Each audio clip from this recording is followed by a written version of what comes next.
Bonjour monsieur. Bonjour, ça va? Bien. Je suis à Buenos Aires. Et avec le beau temps? Oui. Attention, elle est lourde. Hein. Oui, je m'en suis aperçu. Sí, Se ve. Ça y est, c'est rentré. Ça y est. Listos. On y va? C'est parti.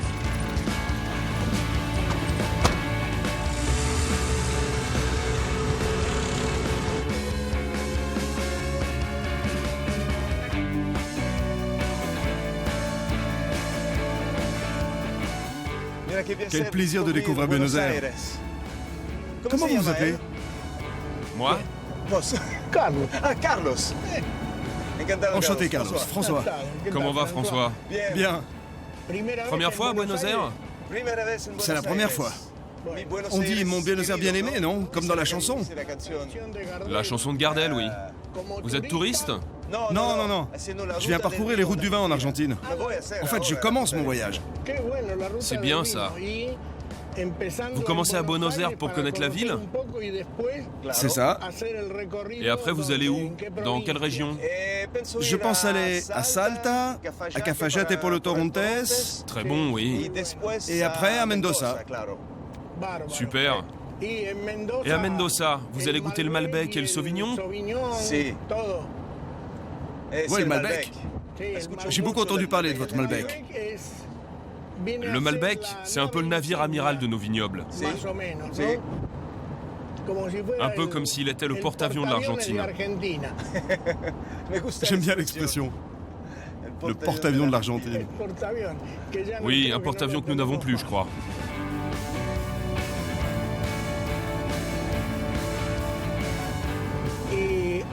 Et où allons-nous en premier? D'abord à l'hôtel, puis je vais à la Brigada. Je sais pas si vous connaissez. Bien sûr que je connais la Brigada. Le resto d'Hugo?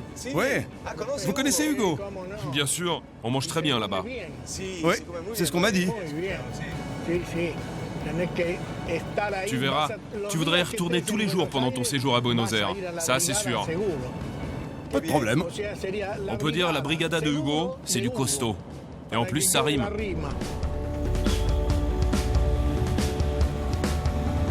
Parfait. Merci, monsieur. Merci. À la prochaine. À votre prochain voyage. Sur les routes du vin. Au pays du vin et du tango. Si. À bientôt. Au revoir, à bientôt.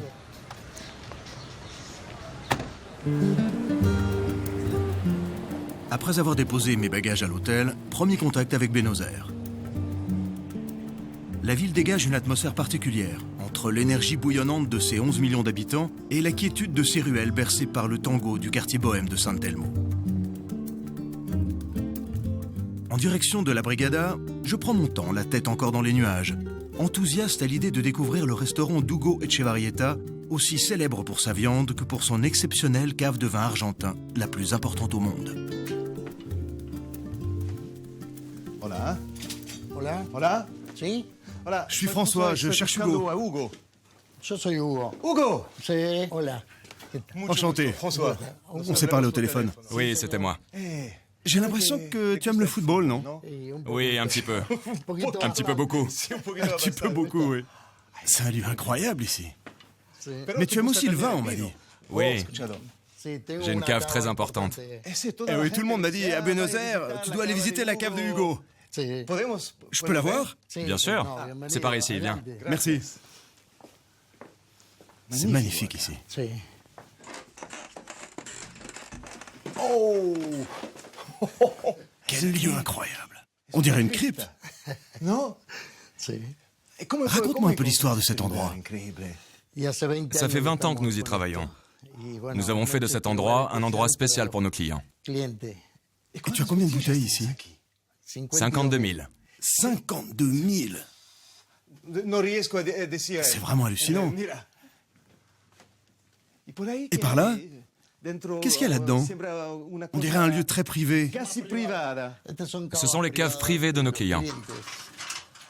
On dirait une banque à Zurich. Plus ou moins, oui. Ça en a tout l'air. Et qui vient ici? Par exemple, ici, nous avons le casier de Diego Maradona. Son nom me dit quelque chose. Il est un peu connu. C'est un champion de tennis, non? Non, tu plaisantes. Non, football. Francis Ford Coppola. Le réalisateur, ouais. Claro. Et comment ça marche? Par exemple, si Maradona veut goûter un vin particulier, il t'appelle? Il m'appelle et me dit « Garde-moi tel vin ». Et moi, je lui mets de côté, et puis il vient et il le boit. Ici? Acá. Dieu s'est assis là. Sí, señor. Oui, Dieu s'est assis juste là. Et ici, tu as tes meilleurs vins, j'imagine, non? Les vins les plus importants. Tous les vins de garde. Il y a des bouteilles de 1977. Le plus vieux que tu as est de 1977. 77, oui. Il ne faut pas déranger les bouteilles. Oui, il faut parler doucement. Doucement, doucement. Viens par ici, regarde. Y acá tenemos Tu as le choix. Parguelitas.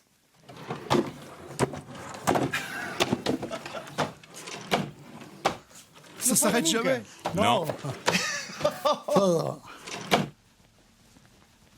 Et avec ton vin préféré, qu'est-ce que tu vas manger? Qu'est-ce qui te plaît le plus? Y no hay mejor Il n'y a pas de meilleur accompagnement que la viande. La célèbre viande argentine. Eh oui. J'en ai beaucoup entendu parler. Pero Je t'invite si tu veux. À manger? D'abord, tu dois cuisiner avec moi. Moi? Je vais cuisiner avec un maestro comme toi? Oui, D'accord, allons-y. Ok. allons-y. Adelante. Passons à la parrilla. J'en reviens pas. Je pourrais en pleurer d'émotion. Juste une question. Pourquoi est-ce que la grille est toute blanche? Porque se limpia Parce qu'on la nettoie à la saumure, con salmuera. Para que no pour que les tenga saletés n'y adhèrent pas. suciedad ni nada. Ah, c'est pas du sel alors. De la saumure, de l'eau et du sel. Un mélange d'eau et de sel.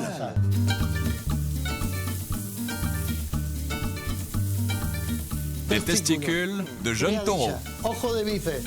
Regarde ce beau morceau. Du travers, du Tapo de steak. ojo. Un morceau spécial. Este es el corte especial. Ça, c'est le morceau spécial que tu vas déguster. Vas a degustar. Super. Vos. Et avec tout ça, qu'est-ce que tu boirais? Est-ce que ça dépend des différents morceaux? Oui, Siempre un bon Cabernet Sauvignon pour les abats. Tels que l'estomac, les testicules, les tripes d'agneau. Avec ça, un cabernet. Oui, mais pour la viande, il faut un bon Malbec. On va goûter mon préféré, celui de la Catena Zapata. Et comme tu es originaire de Mendoza, j'imagine que le Malbec... C'est ce qu'on fait de mieux en Argentine. À table. Viens, je t'invite. Avec grand plaisir. Je te suis, Hugo. Prends place pour goûter la viande avec un bon vin. Un buen vino. Assieds-toi. Ahora te traigo la comida. Ok.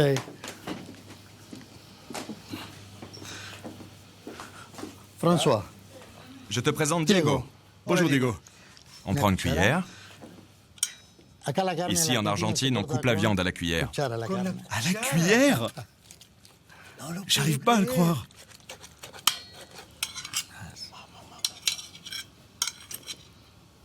Regarde-moi ça. À la cuillère, je rêve. Vas-y, tu m'en diras des nouvelles.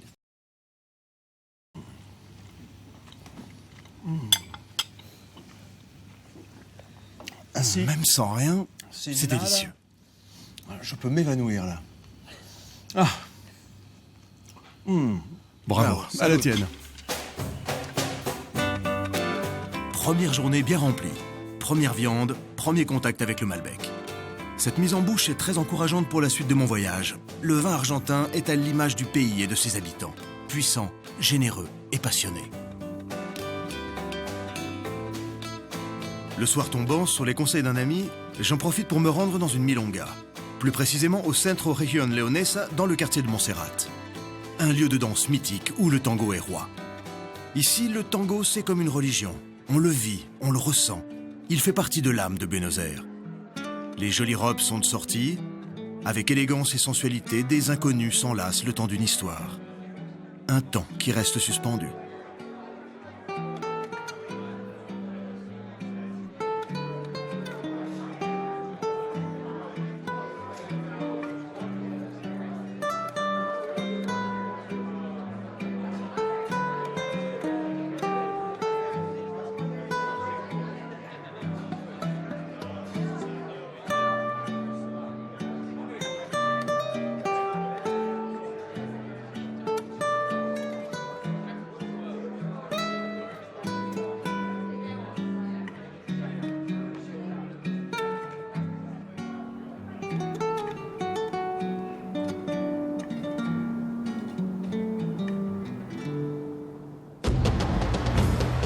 Ce matin, comme promis, Hugo m'accompagne dans le quartier de la Boca pour fouler la pelouse de l'enfant du pays, Maradona. Ok. Ça va aller? Et maintenant, on va sur le terrain. À la cancha. Oui, on y va. C'est un privilège d'entrer ici. J'imagine. Peu de gens y ont accès. Le lieu en impose. Boca, c'est tout de même l'un des clubs les plus titrés du monde. La forme rectangulaire de son stade, avec des gradins élevés, lui a rapidement valu le surnom de Bombonera, la bonbonnière. Mais certains l'appellent la poudrière, tellement l'ambiance y est explosive. Dis-moi, Hugo, même si toi, tu es supporter du club Independiente, je le sais, ce stade est un lieu culte pour tous les Argentins, non? Ah oui, c'est culte. Il représente le peuple argentin. Boca est le club le plus populaire. Les supporters se considèrent comme un 12e joueur. Ici, on sent, on vibre. On vit le football différemment. Le supporter de Boca est un vrai passionné. Tout vient du cœur.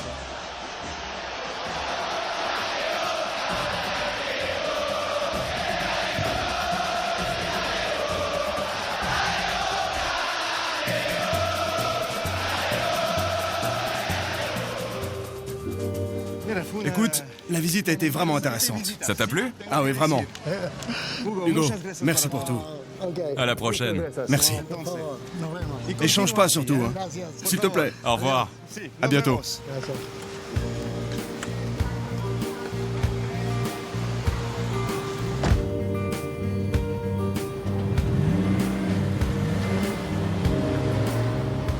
Être au cœur du quartier de la Boca, sans prendre le temps de flâner dans ses rues, serait une faute de goût.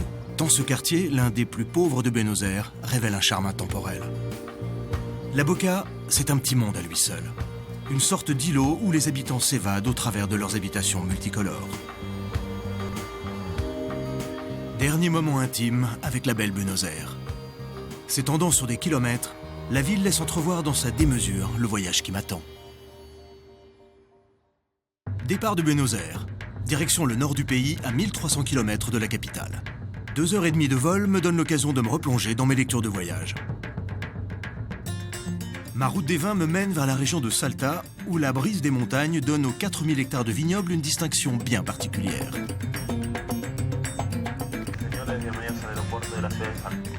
La plupart des récits de voyage s'accordent à dire que cette route est tellement belle qu'on en tombe amoureux. Rien de plus simple à imaginer quand on prend le temps de goûter au charme de la ville de Salta. Arrivant de Buenos Aires, la forte concentration d'Indiens me donne un peu l'impression d'avoir changé d'Argentine. C'est vrai que la frontière bolivienne n'est pas loin.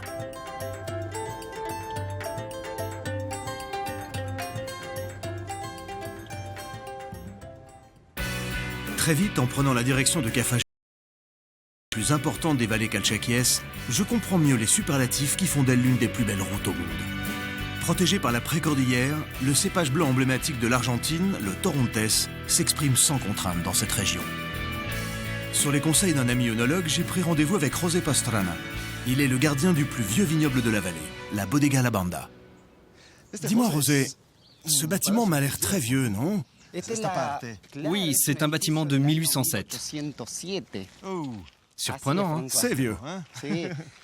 Nous avons 150 hectares de vignobles tout autour. 60% c'est du raisin blanc, le Torontés, qui est le cépage phare de la région. Délicieux ce raisin. C'est le meilleur. Et autant te dire qu'à Cafayate, c'est bien le meilleur. Ce sont des vignes très anciennes, plantées en pergola. Elles ont entre 50 et 60 ans. Maintenant, je te propose un petit parcours. D'accord. Tu vas me montrer tes plus vieilles vignes, c'est ça? Tout à fait, je vais te montrer nos vignes les plus anciennes. C'est par là? Par là. Allons-y. Attention ici, François. Ça, c'est le tronçon Paris-Dakar de la Bodega. Nous avons une petite portion de terrain pour le Dakar, c'est vrai. Ça, c'est pour l'irrigation des vignes? Oui, ça sert au système d'irrigation par inondation. Ici, il existe un autre système plus moderne, le goutte à goutte. Regarde, François, je vais te montrer une de nos parcelles. Nous avons quelques hectares où les jeunes vignes sont mélangées aux plus vieilles. Observe bien et regarde en face. On dirait un peuplier, non? Ou un caroubier. Ça, c'est notre secret. C'est le pied de vigne le plus ancien que nous avons. Incroyable. Tu vois, cette vigne, c'est la plus vieille de toute la bodega. C'est le plus vieux pied que nous avons, tous cépages confondus. Je calcule qu'elle a entre 80 et 90 ans. Pour moi, c'est la mère de toutes les vignes que nous avons ici. C'est une jolie expression, ça. 80 ou 90 ans. Tu ne rêves pas, oui, 90 ans. J'avais jamais vu ça. Jamais. Il y en a de plus grands encore. Il y a plus grand que ça? Oui, plus gros, plus grands. Les troncs peuvent devenir très épais. Alors c'est un baobab. Qu'est-ce qu'un baobab? Combien il mesure celui-ci? 30, 40 cm? Approximativement, je dirais 30 à 35 cm de diamètre. Impressionnant. Elle est très bien entretenue. Pour qu'elle continue ainsi et qu'elle arrive à 120 ans ou plus, elle doit être très bien soignée. Par exemple, on n'utilise aucun produit chimique, aucun pesticide. Tout est organique. Tout à fait, tout est organique. Si nous la respectons, la vigne va continuer à vivre. Apparemment, ce traitement lui convient. Hein. Elle est en pleine forme. N'est-ce pas? Elle a une bonne silhouette, hein? Une belle silhouette. Chaque branche ou bras est chargée de grappes de raisin, tu vois. Et elle s'étend sur combien de mètres? Alors, elle peut atteindre 10, 20 mètres. Si on ne la coupe pas, elle va continuer à pousser, comme n'importe quelle plante de ce type. Elle avance, s'accroche à tout ce qu'elle trouve sur son chemin et continue de grandir. Oui, parce que la vigne, c'est une liane, en fait. Oui, une liane. Plus précisément, une plante grimpante. Grimpante. Parce que ce sont des plantes qui poussent et qui s'accrochent à tout ce qu'elles trouvent pour continuer leur croissance. Madame, mes respects. Beaucoup, beaucoup de respect. Cette vigne est celle qui le mérite le plus de toutes, entre 80 et 90 ans. Ça t'épate, hein, François? On y va? Je t'en prie, après toi. Avant de quitter Rosé, je parcours ces rangs de vignes, aussi denses qu'une forêt vierge. Jamais je n'ai vu de pied aussi imposant.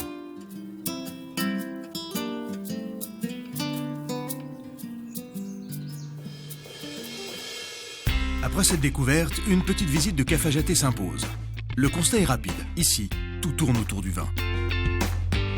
Sur la place centrale, les cueilleurs de la vallée se font un peu d'argent en vendant du raisin et des pieds de Torontes.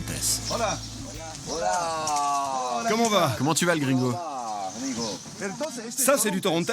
Du Torontes, oui. Je vais te faire goûter. Merci.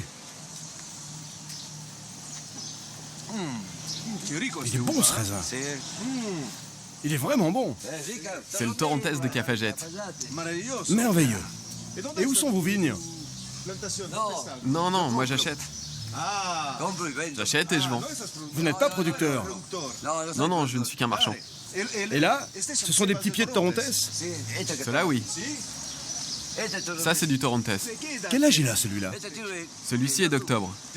D'octobre. Il a 4 mois. 4 mois. C'est un cépage plein de vie. Il pousse vite. Oui, très vite. Absolument, c'est un petit goût sucré, aromatique. C'est pas étonnant qu'après ça donne ce vin. Et dites-moi, est-ce que vous connaissez, ici à Cafajate, un endroit où on fait de la glace au vin? Oui, c'est un peu plus loin, à 250 mètres. Sur cette rue? Oui, sur la même, là. C'est indiqué. Ils font de la glace au Torontes. C'est marqué dessus. Et ils font aussi de la glace au vin rouge. Et elles sont bonnes? Tu vas voir. D'accord, je vais y aller. Merci beaucoup. Au plaisir. Bonne journée. Au revoir.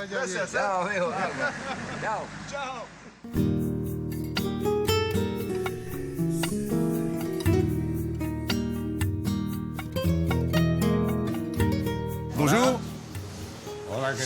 Bonjour, monsieur. Bonjour, comment va? J'ai rencontré 2 personnes sur la place qui vendent du Torontes. Ah, le raisin. Oui. Et ils m'ont envoyé ici en me disant que vous faites de bonnes glaces au vin. Oui, monsieur. Au Torontes et Cabernet. Au Torrontés, Chardonnay et Cabernet. Chardonnay aussi. Oui, on a plusieurs goûts.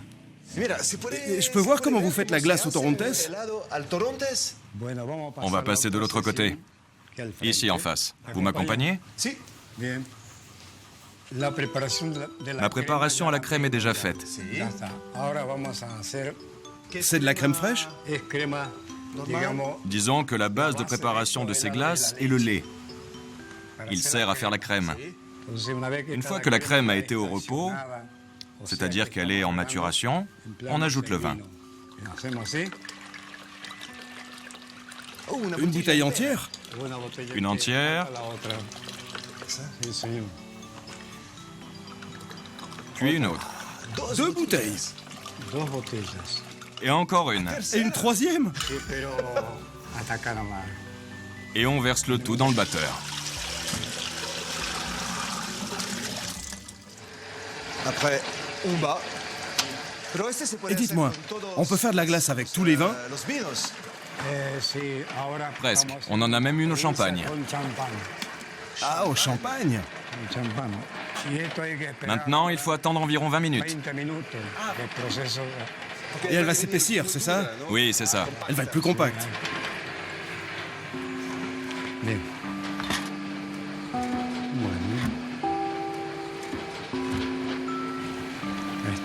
Goûtez-moi un peu ça. Elle est au Cabernet. Je suis impatient. Allez-y. Ça, c'est une grande première quand même. Une glace au Cabernet Sauvignon.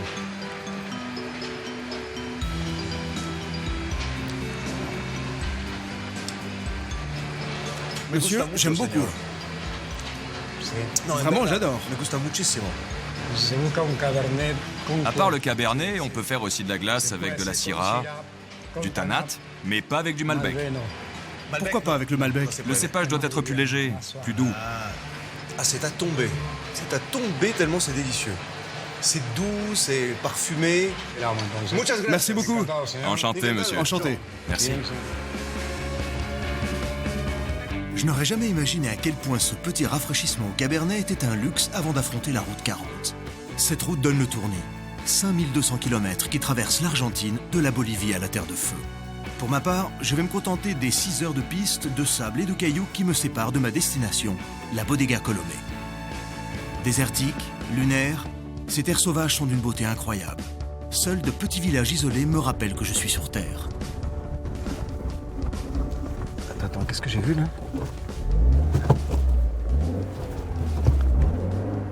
On vend du vino patero. Qu'est-ce que c'est que du vigno patero? On va voir.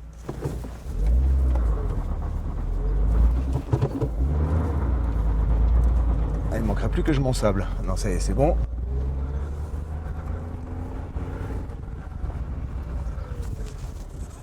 Hola! Dites-moi, c'est quoi le vino patero?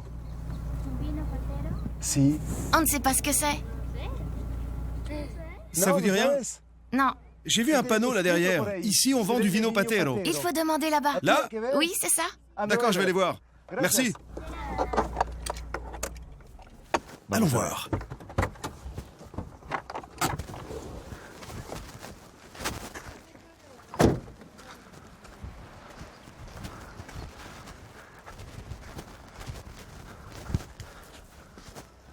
Hola.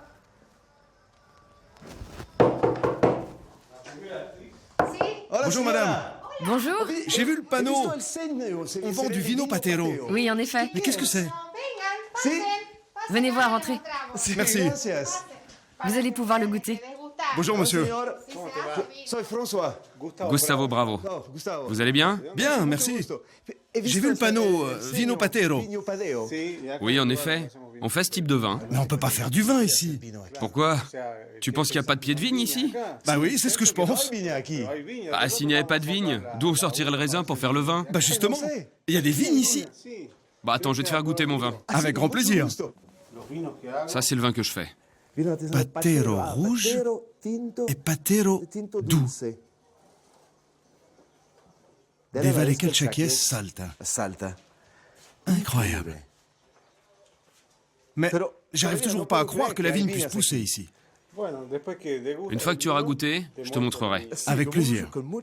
Je vais en déguster juste un peu, hein, parce que je dois conduire après. Bois ce que tu veux. Celui-ci est un rouge sec. Celui-ci est un blanc Torrontés. Ah, tu fais aussi du Torrontés?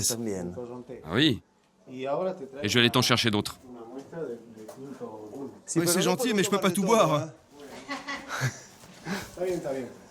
Voilà, celui-ci c'est mon rouge doux. Juste une goutte de chaque, hein, s'il te plaît. Par lequel je commence? Tu peux commencer par le rouge, que nous faisons avec un mélange de cépages. Un cépage criollo d'ici, mélangé à du Malbec. Et le criollo, c'est un cépage local? Oui, originaire de cette région. Il a les caractéristiques propres de ce terroir. Il vient d'un endroit qui s'appelle Pajo Bastija.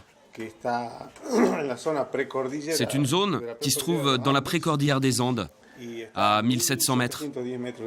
Juste une gorgée de Torrontés.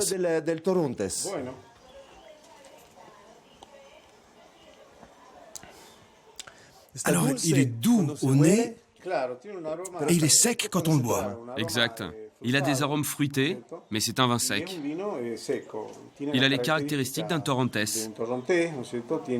Des senteurs de fruits et une acidité qui reste en bouche. Le degré de l'acidité lui donne ses caractéristiques propres. Et les vignes? Ah, montre-les-moi, s'il te plaît. Allons-y. On y va? Bien sûr. Par où? Par là? Par là, oui. On va voir le Cabernet, le Malbec et le reste. Tu cultives 3 cépages ici, non? Enfin, plutôt 4 avec le criollo, le Cabernet... Malbec et Torrontés. 4 cépages sur une parcelle de quoi? 2 hectares maximum? Oui, à peu près. Quel endroit merveilleux. Et alors ici, précisément, c'est quel cépage? Ici, nous avons le cépage criollo, du Torrontés et un peu de Cabernet. Bien, cépage rouge. C'est du raisin noir, oui. Et il y a des plants qui sont encore en pleine véraison. C'est-à-dire que le raisin est en train de passer du vert à sa couleur propre. D'autres ont déjà la couleur, mais ne sont pas encore complètement mûrs. Ça, c'est du Torrontés. Mais dis-moi, on dirait qu'il est mûr, là. Il n'est pas encore prêt? Si tu le goûtes, tu vas sentir qu'il est encore trop acide. Il n'est pas assez mûr. Mais il lui manque pas beaucoup, non? Oui, il lui manque à peu près 30 jours. D'accord. Mais dans 30 jours, il va être exquis. Bien sûr. Parce que là, il est vraiment très bon, déjà. Il faut que le raisin atteigne l'équilibre entre l'acidité et le sucre pour qu'il donne après un bon degré d'alcool, les arômes et les saveurs. Joli travail. Merci. Eh ben, un grand merci à vous tous. Quelle jolie famille tu as. Merci, Gustavo.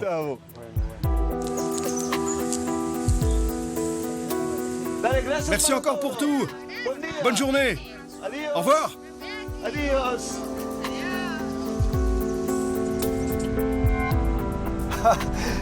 J'adore ce genre de rencontre sur la route du vin. C'est ça. C'est super. Allez, on y va. Bodega Colomé.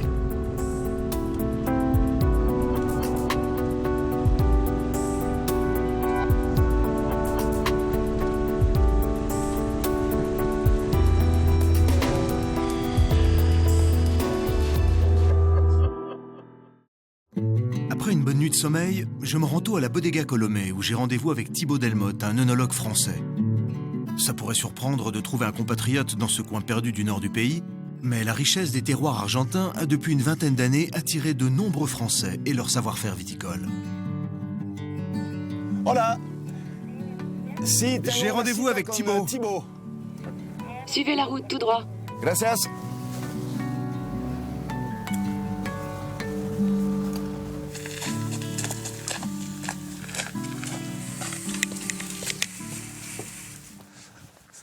Thibaut. Bonjour François. Enchanté. Enchanté. Pas gâté aujourd'hui? Non, non. C'est un peu dommage, on va pas profiter à 100% de Non, mais on peut quand même l'expérience. faire la balade. Un Oui, cheval bien sûr, que tu m'avais promise. Ça, il n'y aura aucun problème. Ah, Les super. chevaux sont prêts, et on peut y aller quand tu veux. Eh ben écoute, alors, allons-y. C'est parti. Ah, je te suis. Allez. C'est par là.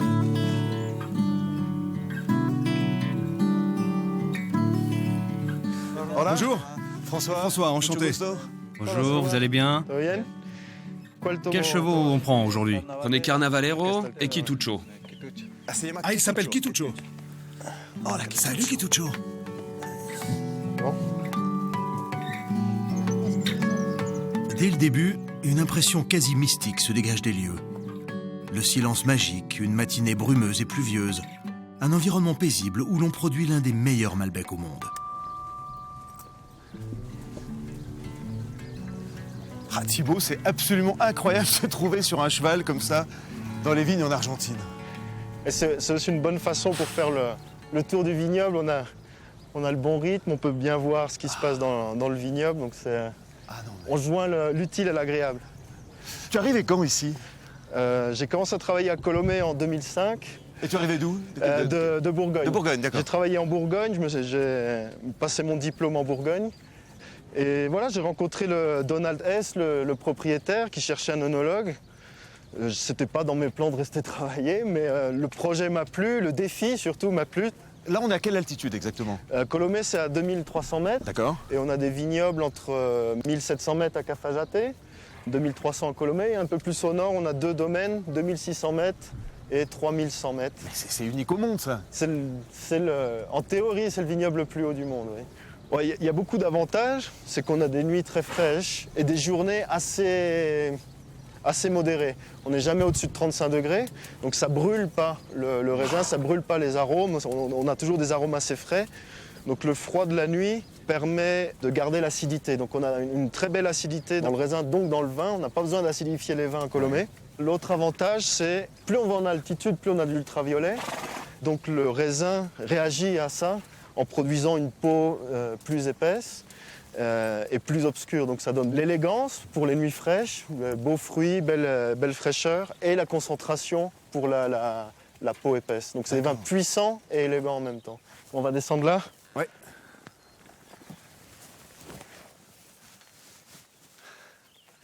Et là, les pieds ont quel âge alors? On ne sait pas trop, entre 90 et 150 ans. Waouh! Donc là, vraiment, c'est ce qui donne les meilleurs vins de Colomé. Donc, tu vois, il y a peu de grappes par Oui. plante, des grappes assez petites, c'est très concentré. Avec ça, on fait le Reserva, qui est le vin le plus important de Colomé. Et ça, vraiment, c'est vraiment au vieux style d'Argentine. C'est toutes les plantes mélangées. Là, on vient de voir un Malbec. D'accord. Et là, on a un Torrontés. C'est un Torrontés. Que c'est joli ce que tu as préparé, écoute. Donc voilà, c'est un endroit un peu rustique de Colomé où on profite pour venir boire une petite coupe de vin.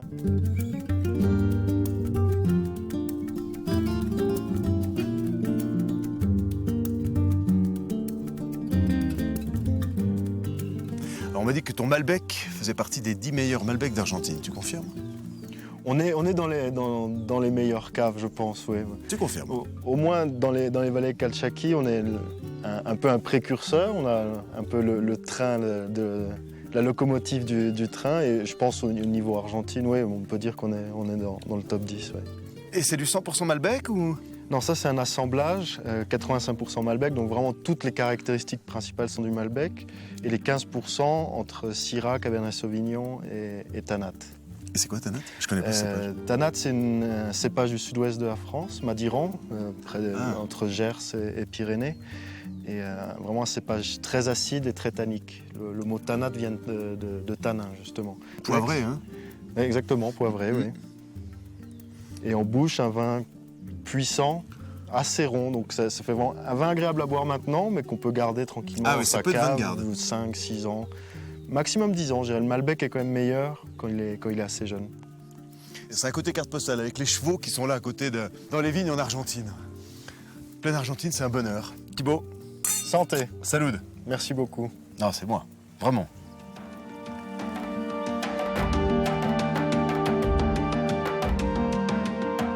En repartant vers Salta, pour m'envoler en direction de Mendoza, province reine des vignobles argentins, je traverse une immensité de sculptures naturelles, la Quebrada de las Conchas.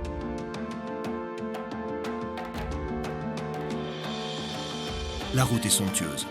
Formations rocheuses multicolores, montagnes semi-désertiques. Un spectacle que la nature a préparé depuis des millénaires.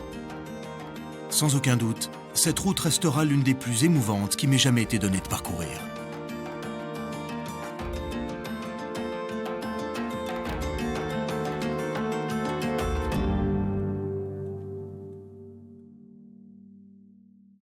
Balade matinale dans les rues de la capitale des vins argentins.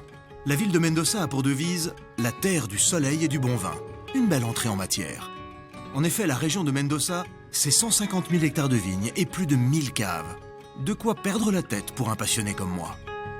Située au pied de la cordillère des Andes, les plus grandes bodegas d'Amérique latine bataillent pour l'excellence. Visite de prestige, je me rends à quelques kilomètres d'ici à Pedriel où se trouve la bodega Terrazas de los Andes. J'y suis attendu par Hervé Birny-Scott, le responsable du domaine. Leur chai est, paraît-il, l'un des plus beaux, sinon le plus beau d'Argentine. Bonjour François. Hervé. Exactement, enchanté. Merci de nous rendre visite chez Terrazas de los Andes. Et enchanté de te rencontrer. Écoute, c'est un plaisir. Il paraît que tu as des chais absolument extraordinaires. Ah oui, on a une cave magnifique, une cave historique. Ouais. T'as envie de la visiter? Avec grand On y va plaisir. maintenant? Avec grand plaisir. Bon, allez. Allez. C'est parti.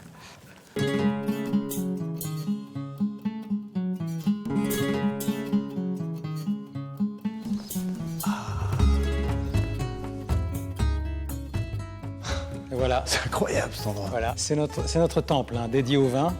Alors cette architecture en arche que tu vois là, avec ces successions de perspectives, c'est typiquement cette inspiration des morts.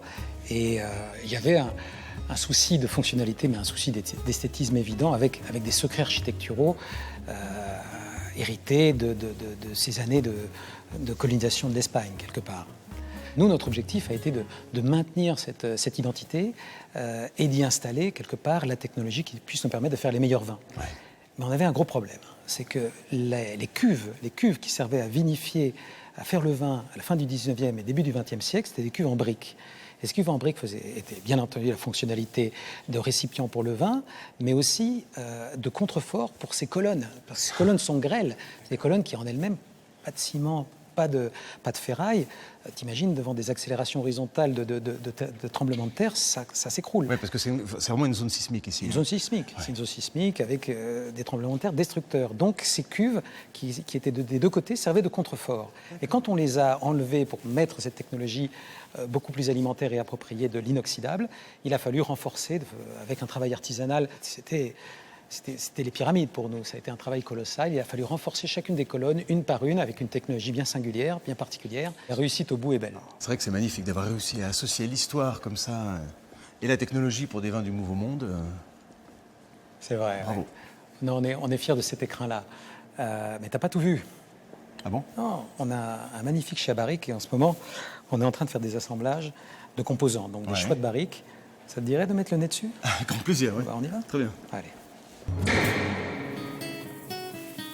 Le sujet pour nous, c'est d'avoir plusieurs tonneliers, des tonneliers français qui nous apportent de la structure et de la complexité et aussi quelques barriques américaines parce que c'est un complément, quelque part, au style français. Alors on est là devant cette barrique, c'est pas par hasard, parce que j'aimerais qu'on la déguste ensemble. En entier? C'est parti. Là, on est sur un Malbec, pas n'importe lequel, puisque c'est un peu notre grand cru. C'est le cru de Las Compuertas. Et là, on est sur un 2011. Et là, il va rester combien de temps en barrique encore? Il va rester encore une dizaine de mois en barrique pour compléter ces 18 mois, c'est le minimum, éventuellement 20 mois. On déguste tous les mois pour, premièrement, voir si le vin évolue bien en barrique et ensuite aussi faire des choix, parce qu'on pourra choisir de conserver cette barrique et peut-être pas celle-là, parce qu'elle a évolué de façon un peu différente. Donc on a encore une étape de création, quelque part, quand le vin est encore en barrique. D'accord. Alors là, on a un nez qui est expressif. On a du fruit, on a du floral.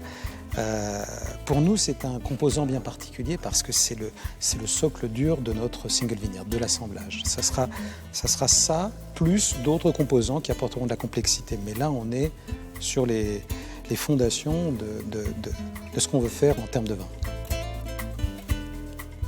Ah, écoute, ça a l'air prometteur. Hein. Le vin est déjà fait, il est déjà onctueux, il est déjà rond. Le vin est né, maintenant on l'élève et il est prometteur. On est dans la route d'un grand vin. On a une œnothèque magnifique. Est-ce que tu veux là me suivre pour remonter dans le temps et goûter un millésime du passé? J'adore les voyages dans le temps. On y va alors. C'est incroyable. Donc là, si je comprends bien, on est dans la crypte. On est dans la crypte. Hein? C'est là où repose la mémoire œnologique, notre histoire, l'histoire de nos vins. Ah, c'est un endroit génial. Donc là, je pénètre dans la machine à remonter dans le temps. Hein. Exactement. C'est tous nos millésimes depuis le début. Et en plus, on a le choix. C'est ça qui est fabuleux. On a toutes ces années pour choisir. Laquelle t'aimerais goûter? Je sais pas, on remonte 10 ans en arrière? 10 ans en arrière, 2001. Un bon choix. Tu comprendras pourquoi. C'est un bon choix? C'est un bon choix, tu comprendras pourquoi. Par contre, le challenge est dur parce que tu me fais monter haut là. Oh, j'aurais pu te demander 99, remarque. Hein. Oui, encore plus haut, c'est ça, oui. Voilà, tiens, voilà. Merci. Allez, on va ouvrir cette bouteille avec un tire-bouchon un peu particulier. Oui, justement, j'étais en train de remarquer ton tire-bouchon là. Tire-bouchon à 2 lames qui permet d'ouvrir les bouteilles les plus anciennes, les bouchons aussi les plus anciens, en toute sécurité. Donc, c'est vraiment l'outil de l'énologue, ça. Alors, et du sommelier. Est-ce que tu regardes, toi, est-ce que tu regardes le bouchon? Parce que moi, j'avais lu parfois que bon, quand l'intérieur était humide du bouchon, c'était plutôt très bon signe. Oui. Hein, c'est ça? Hein? Quand l'intérieur est humide, c'est bon signe. Par contre, il ne faut pas que le vin ait migré sur les côtés du bouchon. D'accord. Alors là, on est devant un vin qui a 10 ans. Donc, bien entendu, il doit s'aérer un peu dans le verre pour exprimer tout ce potentiel, parce qu'il s'est complexifié, il s'est un petit peu fermé en bouteille, mais avec beaucoup plus d'arômes potentiels qui vont maintenant se révéler en contact avec l'air. Mais c'est un Malbec ou un Cabernet Sauvignon? C'est un Malbec. C'est un Malbec, d'accord. Et ça répond parfois au questionnement sur est-ce que les vins du Nouveau Monde peuvent vieillir, est-ce que le Malbec en particulier peut vieillir. Je crois qu'avec ce vin qui a 10 ans, on a une réponse. Oh, il y a des arômes même de chocolat, quoi, non? On est sur le chocolat, le café, le confit, torréfié. Ah, c'est étonnant de faire la comparaison avec celui qu'on vient de goûter, là, qui était en plein élevage. C'est ce qu'on veut démontrer, en fait, avec ces anciennes bouteilles, c'est que les grands vins peuvent vieillir.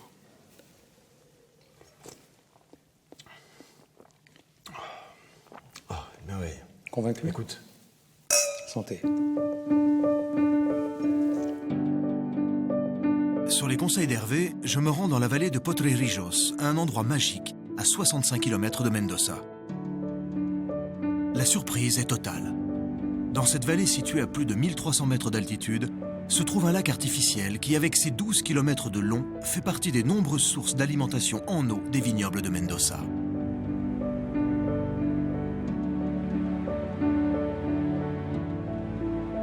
Le lieu est si reposant, presque surnaturel. Je pourrais y rester des heures, mais ma route des vins est loin d'être terminée.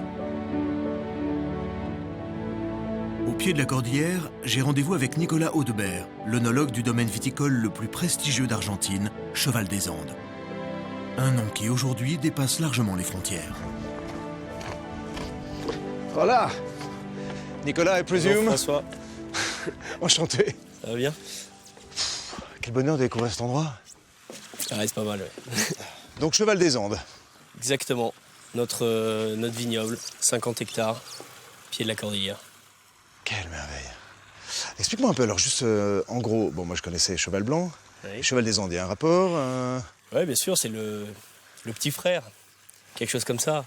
Petit frère sud-américain, quoi. Petit frère sud-américain, exactement. C'est un projet qu'on a commencé il y a un peu moins de 15 ans, en 99, avec le souhait de reconnecter avec le passé du Malbec. Bon, tu sais, le Malbec, c'est la grande variété argentine, mais le Malbec a eu ses heures de gloire à Bordeaux, a complètement disparu à la crise phylloxérique. Mais Cheval Blanc avait beaucoup de Malbec, comme tous les premiers grands crus classés bordelais. Et aujourd'hui, son nouveau terroir, c'est ici, au pied des Andes, sur ce plateau, c'est Contrefort-en-Ain, 1100 mètres d'altitude, où il s'exprime à merveille. Et donc, en fait, nous, Bordelais, on est venus le chercher ici pour refaire un assemblage, comme ça se faisait à Bordeaux autrefois, en assemblant les 4 variétés bordelaises actuelles, plus le Malbec manquant. Voilà, donc c'est cette connexion historique avec ce qui était notre passé. Cheval des Andes, c'est ton bébé, non? Ouais, c'est exactement ça, c'est mon bébé. J'ai cette chance d'avoir ce joli bébé. Moi, je suis œnologue et agro de formation et je m'occupe effectivement du projet dans son ensemble. Et puis bien entendu de l'élaboration des vins. Les assemblages, tout ça, c'est toi quoi en fait. Toute la partie créative, élaboration, avec Pierre Lurton, qui est le président de Cheval Blanc. Et puis mon équipe argentine, donc voilà ce mix entre français et argentin pour faire ce vin qui est le résultat de ce métissage entre deux grandes cultures et cet exceptionnel terroir. Dis-moi, je vois un terrain de polo là. Oui. Je me trompe pas, c'est bien ça. Non, c'est bien ça. Je dis pas une grosse bêtise quand même. Et les gens sont souvent surpris en disant qu'est-ce que c'est que ce terrain de polo au milieu des vignes. On avait cette parcelle qui n'a jamais été plantée. Et voilà, moi je joue au polo avec un certain nombre d'amis ici. Et voilà, on s'appelait Cheval des Andes. Il y avait les Andes, il manquait les chevaux, l'Argentine, le grand pays du polo. Donc voilà, c'est une passion argentine qu'on fait partager aux gens qui viennent nous rendre visite ici. Eh ben écoute, si je peux faire partie de ces gens, ce serait avec grand plaisir. Si tu veux, écoute, on a nos écuries là-bas avec les chevaux. On peut aller jeter un œil et puis on met une paire de bottes et on peut pousser une balle si ça te fait plaisir. Ça me fera aussi si toi plaisir, ça te dérange pas, bah d'accord alors, super. Très bien. C'est une grande première de rouler sur un terrain de polo en Méhari. Fin fond de l'Amérique du Sud.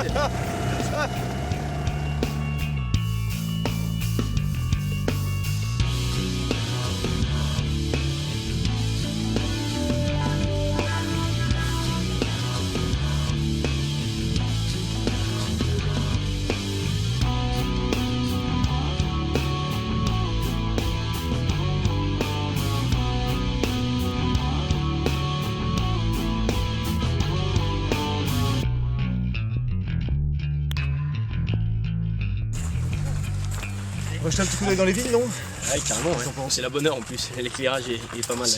Je vais poser mes affaires et puis on y va. Avec plaisir.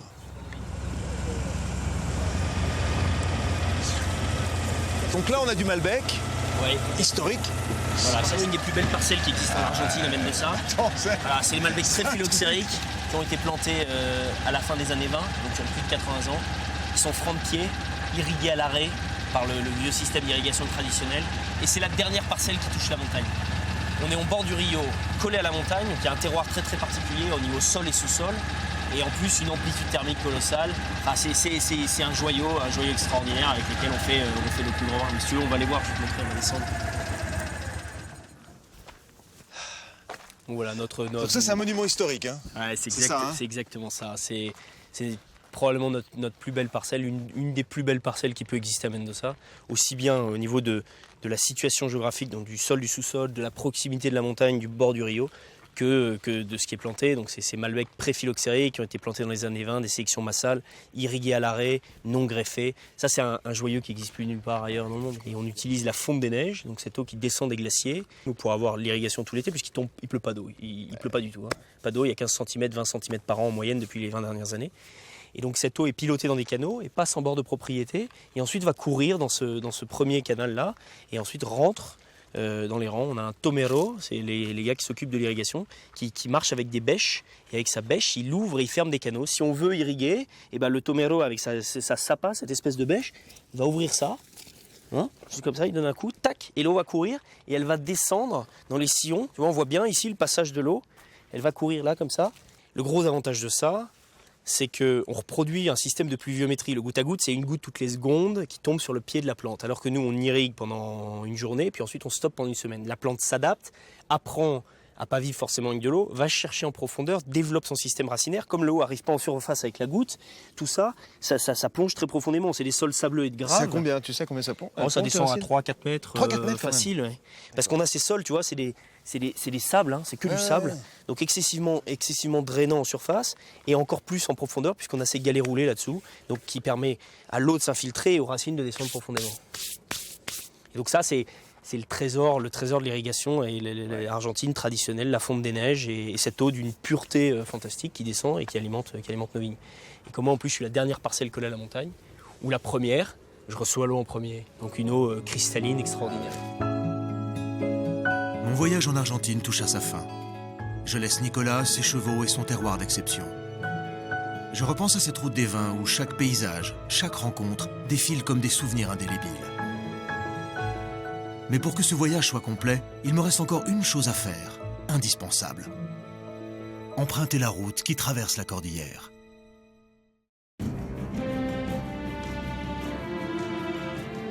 Il y a peu de mots pour décrire cette route qui relie Mendoza au plus haut sommet du continent américain. Des paysages féeriques, Des lumières dorées, entourées d'imposants sommets, la cordillère des Andes n'a pas de comparaison possible.